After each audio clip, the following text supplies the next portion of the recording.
Me mama nyina akwa bio ya say share de di kan me do bia wa subscribe to this channel ase anyone so a wo hwe me anyone wo share me videos nyame enhira wo enti ena so shop and save ya na me de bro na ya tips nketinketi a ebeboa wo na akonya bibi ti say de egu menim he ya ye body don komia wato bia befia na ohun ni obeye so me call market ko di dwan we minya bia 50p eye parsley coriander and a mint so and a me small rosemary wo ha metwitwa enti sane wo be preserve no akosi say wo be ready so be use and no na me no ba meche enti akonwa na na wasa woji na me de tips am we e de hihye so ye to aso akosi afọ de edi kan no wo hia ja anasa plastic ana bibia wo bia wo pese wo di nsuo gu so Woni mason jar bia we say me juice one and we obenya wo home bag in 59p so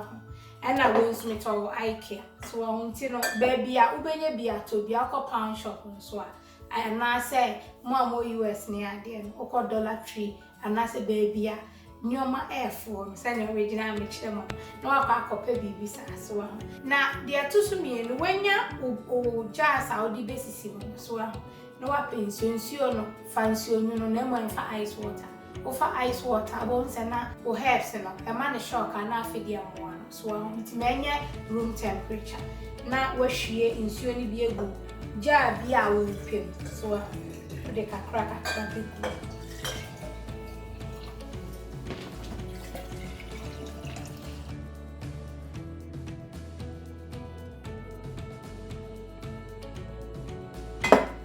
Wow, sani ma she means you. So and they say ofa wo herbs na wa ho. Na wa hwese ano no. Se imra ni bi wo ho anu yi anu afri. So bomode ase ebi nchiechia ano no kra. Ntwai ni say no. So ho. Stem no wa kakra. So ho. Ti me fa scissors na me twa so kakra sei. Tena watcha biana so kakra na mitwa so kan ni hwam agrebe ko you na afi wo de esi wo mason jar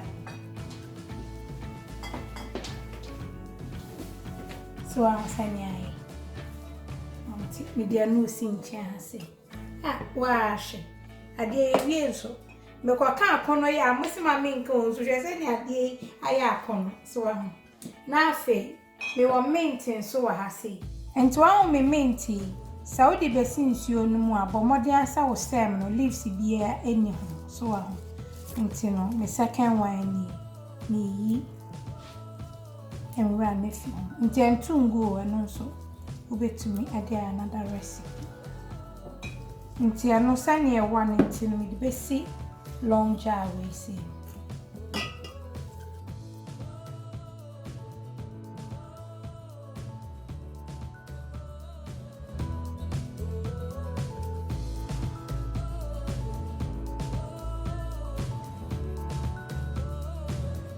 for me maintain so na come na we opa bet me dey so window sill announce say o fridge so na me the coriander ne parsley leaves na esi me fridge it me dey over 2-3 weeks ema bomode answer o free temperature na between 4 and 5 ema ne enye mo so and na o person o freezing so abet me dey go ice cube containers na dey nsuo egu so na just why they were freezing until dey bia open mint e dey bibia na ya quick and easy ama was simple to me the way see ho ni asa chiaso in they say me parsley ni so no ni me ya ni say me hwe say me yi wre bi e wa no because the see man pese wre bi abeko nsuo na se so esa na atete e basa na afi we twa so kakra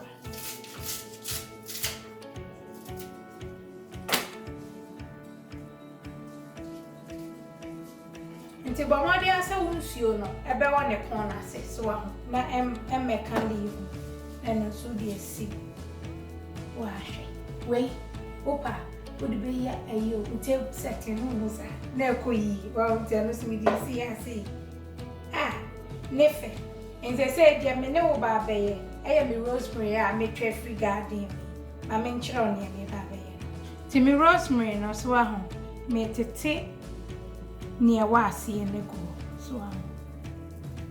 So we may try our garden, but me and Pessa bed dry out in town. Ni ye home kakra. To outside the eye. Nothing, try no angle see. So no trying to diagonal. So Sabi I would be see in Sionuma, a baby breathy come amount. So now they are sure.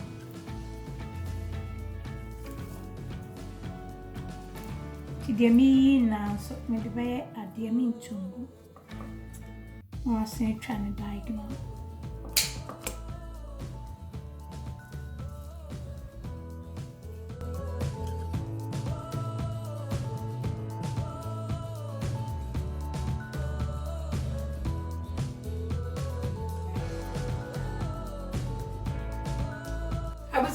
And to so I say, and to hear me say, any dear, a bet charm, a blue across a weather named Munyashia, a baby of a man, Macy. So I'll now freeze dear, the whole year in so freeze and say, no, we ya, now dear, will be an account.